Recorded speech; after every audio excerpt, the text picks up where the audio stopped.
This is Jason Bourne. I need to talk. 32 kills. People are safer because of what you did.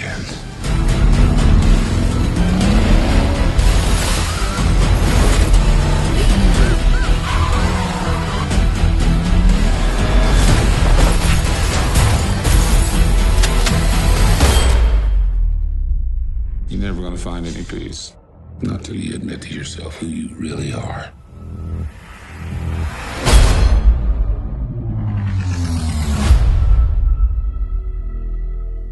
What's up, everybody, and welcome to ReelTime for the real everyday movie fan. I'm Ryan Murphy. And I'm Josh Williams. And today we're giving you a real-time review of Jason Bourne. Now, Jason Bourne is, of course, the new fourth or fifth, depending on how you count it, movie in the Bourne series. I'll go fourth, because I don't count Bourne Legacy. I don't. This is the fourth Jason Bourne movie, and it's called Jason Bourne. It's directed by Paul Greengrass, who directed the last two Jason Bourne movies. And it stars Matt Damon, Tommy Lee Jones, Alicia Vikander, Vincent Cassel, and Julia Stiles. Alicia Vikander's getting a lot of work, and I actually like that. Well, this is her first movie post-Oscar. Is it really? I think it was just the two movies that she made in 2015, Ex Machina and Danish Girl, and now this is all I know her for. I'm going to have to look that up. For some reason, I feel like I've seen her all year. She has, upcoming, she's doing Tomb Raider, but... Yeah. Anyway, the movie... Now, Josh, why don't you start us off? What did you think? Give us your rating, and what did you overall think of the movie? I'm actually going to go 7 out of 10. And at first, it was only going to be a 6.5 out of 10 initially, but then the ending made me feel like, made me have a better feeling, like the very end, which I'll get to that here later, why I feel that way. It's not a big spoiler to say Moby's involved with the ending. If you've seen the past 3 movies. Yeah, he's a little involved in that one. Yeah. But the very ending and how it finished, that gave me a 7 out of 10 because throughout the whole movie, like, it was good, but then they kept bringing in a small other storyline. That's like another storyline important that I didn't feel wasn't important at all. I felt like it could have been taken out, and if they would have just focused on Jason Bourne and what he's trying to figure out, it would have been much better. But they kept bringing in that story. I didn't care about it, and it kind of had me drag along a little bit. Like, the beginning was the first half hour or the first 25 minutes was awesome. I felt like I was back watching Jason Bourne in action. I was watching a Jason Bourne movie, and then all of a sudden it kept going along, and they kept bringing in this storyline, and I got kind of annoyed. And then there's other parts that I'll bring up specifically what I didn't like about it, the movie, or liked. But overall, I still had a good time. I still enjoyed it. I feel like I watched Jason Bourne again, and I hope it makes enough money so we can get a sequel. Because it did open itself up, because there's a lot of questions about this movie that you were wondering, like, why is this, or what's this person's motive? And I feel like they left it open on purpose for a sequel. So I hope we get a sequel. I hope. Yeah. I'm going to go probably about maybe, I guess I'd give it about a 7 out of 10. 7 out of 10? Hey, we agreed for once. For me, we've talked about this before, I'm not a huge fan of the other Jason Bourne movies. I'll explain right now. The first movie I think is good. First movie, first of all, has maybe one of the best premises ever. Like terrific premise. Secret agent, amnesia. Go. Like, secret agent's got amnesia. He doesn't know how he can do all these things, but there's men after him, and he's got to figure stuff out. That's just fan-frickin-tabulous premise. And at the end of that movie, he gets the girl, he gets the bad guys off his back, and he goes, to live happily ever after. And it's a nice little movie. And then they made the sequel. And the sequel is just him doing some more running. The bad guys come after him again, and he runs some more, and then he gets away in the end. And the third movie is the bad guys come after him, and he runs some more. And everyone's like, well, that was such a complete trilogy. Can this really, that was not and it was like, well, that told such a great story. I'm like, there's no story told in the second and third movies. It has great action, sure, but there's no trilogy, there's no story, there's no nothing. What he finds out about his past is nothing, guys. Like, go back and rewatch the movie. It does not matter at all. I don't want to spoil the first 3 movies too much if you haven't seen those, but not much matters. I have not seen the spin-off, The Bourne Legacy. Wasn't that good. But this movie, everyone, like a lot of the critics are now saying, well, this movie just isn't as powerful, it doesn't have as much to say as the last 3 Bourne movies. That blows my mind. I think this has way more to say than like The Ultimatum or Supremacy. This actually has a plot, and he actually does have to figure stuff out about his past, unlike the last 2 movies. And I like that about it. I like that it actually had something more to it, and so that was all very nice for me. That's a positive.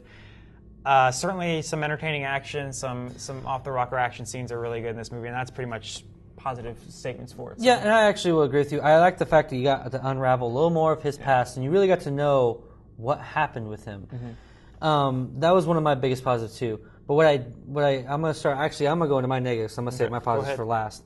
One of the biggest problems I had was in all the Jason Bourne movies, even when he had amnesia in the first movie, you always felt like he was the metaphorical smartest guy in the room. Like in every one of his trilogy movies, you always felt like Jason Bourne was ahead of the game. He was ahead of them. In this movie, I felt like he wasn't. I felt like Alicia Vikander's character, Heather Lee, which was the head of the cyber program at CIA, she was constantly ahead of him. She knew what he was going to do, when he was going to do it. And the biggest problem I had was I always felt like they knew what Jason Bourne was going to do, and they let him do it anyway.